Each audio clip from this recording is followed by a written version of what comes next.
பொதுக்காலம் 17ஆம் வாரம் ஞாயிற்றுக்கிழமை. முதல் வாசகம் அரசர்கள் முதல் நூலிலிருந்து எடுக்கப்பட்டுள்ளது. 3ஆம் அதிகாரம் 5ஆம் வசனம் மற்றும் 7 தொடக்கம் 12ஆம் வசனங்கள். அந்நாட்களில் கிபயோனில் ஆண்டவர் சாலமோனுக்கு கனவில் தோன்றினார். உனக்கு என்ன வரம் வேண்டும் கேள் என்று ஆண்டவர் கேட்டார்.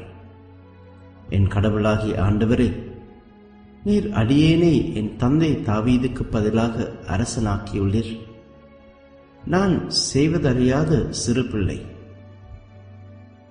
இதோ உமக்கென நீர் தெரிந்து கொண்ட திரளான மக்களிடையே அடியேன் இருக்கிறேன். அவர்கள் எண்ணி கணிக்க முடியாத மாபெரும் தொகையினர். எனவே மக்களுக்கு நீதி வழங்கவும் நன்மை தீமை பகுத்தறியவும் தேவையான ஞானம் நிறைந்த உள்ளத்தை அடியேனுக்கு தந்திரலும். இல்லாவிடில் உமக்குரிய இம்மாபெரும் மக்களினத்திற்கு நீதி வழங்க யாரால் இயலும் என்று கேட்டார். சாலமோன் இவ்வாறு கேட்டது ஆண்டவருக்கு உகந்ததாயிருந்தது. கடவுள் அவரிடம், நீடிய ஆயுளையோ செல்வத்தையோ நீ கேட்கவில்லை, உன் எதிரிகள் சாவையும் நீ விரும்பவில்லை. மாறாக நீதி வழங்க தேவையான ஞானத்தை மட்டும் கேட்டிருக்கிறாய். இதோ நான் இப்பொழுது நீ கேட்டபடியே செய்கிறேன். உனக்கு நிகராக உனக்கு முன்னே எவரும் இருந்ததில்லை, உனக்கு பின்னே இருக்கப் போவதும் இல்லை என்றார். இது ஆண்டவர் வழங்கும் அருள்வாக்கு. இறைவா, உமக்கு நன்றி. 2ஆம் வாசகம் திருத்தூதர் பவுல் ரோமையருக்கு எழுதிய திருமுகத்திலிருந்து எடுக்கப்பட்டுள்ளது. 8ஆம் அதிகாரம் வசனங்கள் 28 தொடக்கம் 30 வரை. சகோதர சகோதரிகளே, கடவுளிடம் அன்பு கூர்பவர்களோடு, அதாவது அவரது திட்டத்திற்கேற்ப அழைக்கப்பட்டவர்களோடு, அவர்கள் நன்மைக்காகவே ஆவியார் அனைத்திலும் ஒத்துழைக்கின்றார் என்பது நமக்கு தெரியும். தம்மால் முன்பே தேர்ந்து கொள்ளப்பட்டவர்கள் தம் மகனின் சாயலுக்கேற்றவாறு இருக்க வேண்டுமென கடவுள் முன் குறித்து வைத்தார். அச்சகோதர சகோதரிகள் பலருள் தம் மகன் தலைப்பேறானவராய் இருக்க வேண்டுமென்று இப்படி செய்தார். தாம் குறித்து வைத்தோரை அவர் அழைத்திருக்கின்றார். தாம் அழைத்தோரை தமக்கு ஏற்புடையோராக்கி இருக்கின்றார். தமக்கு ஏற்புடையோர் ஆனோரை தம் மாட்சியில் பங்கு பெறச் செய்கின்றார். இது ஆண்டவர் வழங்கும் அருள்வாக்கு. இறைவா, உமக்கு நன்றி. நற்செய்தி வாசகம் புனித மத்தேயு எழுதிய நற்செய்தியிலிருந்து எடுக்கப்பட்டுள்ளது. அதிகாரம் 13, வசனங்கள் 44 தொடக்கம் 52 வரை. அக்காலத்தில் இயேசு மக்களை நோக்கி கூறியது: ஒருவர் நிலத்தில் மறைந்திருந்த புதையல் ஒன்றை கண்டுபிடிக்கிறார். அவர் அதை மூடி வைத்துவிட்டு மகிழ்ச்சியுடன் போய் தமக்குள்ள யாவற்றையும் விற்று அந்த நிலத்தை வாங்கிக் கொள்கின்றார். விண்ணரசு இப்புதையலுக்கு ஒப்பாகும். வணிகர் ஒருவர் நல் முத்துக்களை தேடிச் செல்கின்றார். விலை உயர்ந்த ஒரு முத்தை கண்டவுடன் அவர் போய் தமக்குள்ள யாவற்றையும் விற்று அதை வாங்கிக் கொள்கின்றார். விண்ணரசு இந்நிகழ்ச்சிக்கு ஒப்பாகும். விண்ணரசு கடலில் வீசப்பட்டு எல்லா வகையான மீன்களையும் வாரிக்கொண்டு வரும் வலைக்கு ஒப்பாகும். வலை நிறைந்ததும் அதை இழுத்து கொண்டு போய் கரையில் உட்கார்ந்து நல்லவற்றை கூடைகளில் சேர்த்து வைப்பர், கெட்டவற்றை வெளியே எறிவர். இவ்வாறே உலக முடிவிலும் நிகழும். வானதூதர் சென்று நேர்மையாளரிடையே இருந்து தீயோரை பிரிப்பர். பின் அவர்களை தீச்சுளையில் தள்ளுவர். அங்கே அழுகையும் அங்கலாய்ப்பும் இருக்கும். இவற்றையெல்லாம் புரிந்து கொண்டீர்களா என்று இயேசு கேட்க அவர்கள் ஆம் என்றார்கள்.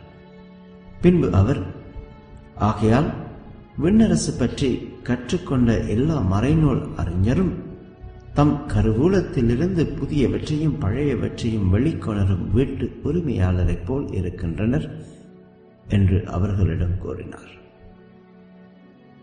இது கிறிஸ்து வழங்கும் நற்செய்தி. கிறிஸ்துவே உமக்கு புகழ். அன்புக்குரியவர்களே, அரியன் என்பவர் ஒரு வரலாற்று ஆசிரியர். அவர் தருகின்ற ஒரு வரலாற்று குறிப்பு இது. பல நாடுகளை வெற்றி கொண்ட அலெக்சாண்டர் இந்தியா நோக்கி வந்தார். இந்தியாவில் சமண மதத்தை சார்ந்த சில ஞானிகளை அவர் சந்திக்க நேர்ந்தது.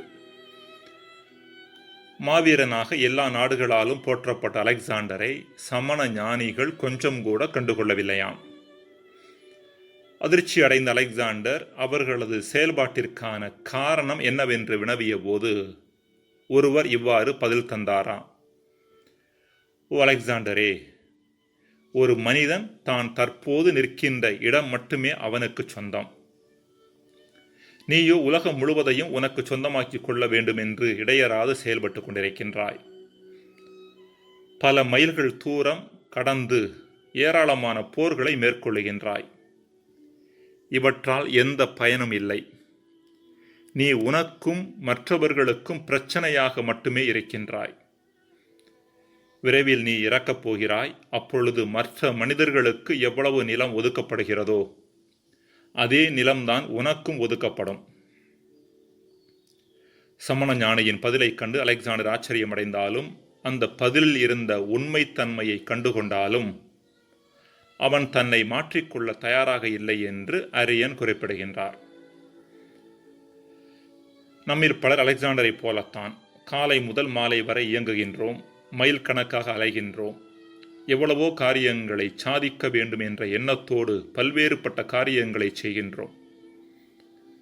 இத்தகைய முயற்சியில் எத்தகைய பலன் நமக்கு கிடைக்கிறது என்று சிந்தித்து பார்க்க வேண்டிய கட்டாயம் நம்மில் பலருக்கு உண்டு. எந்த முயற்சியும் எடுக்காமல் சோம்பி கிடக்க வேண்டும் என்பது அல்ல இங்கு சுட்டிக்காட்டப்படும் செய்தி. மாறாக நாம் தேடுகின்ற முயற்சிகள் எந்த அளவிற்கு நாம் தேடுகின்ற மகிழ்ச்சியின் அருகில் நம்மை கொண்டு செல்லக்கூடியனவாக இருக்கின்றன என்று சிந்தித்து பார்க்க அழைக்கப்படுகின்றோம்.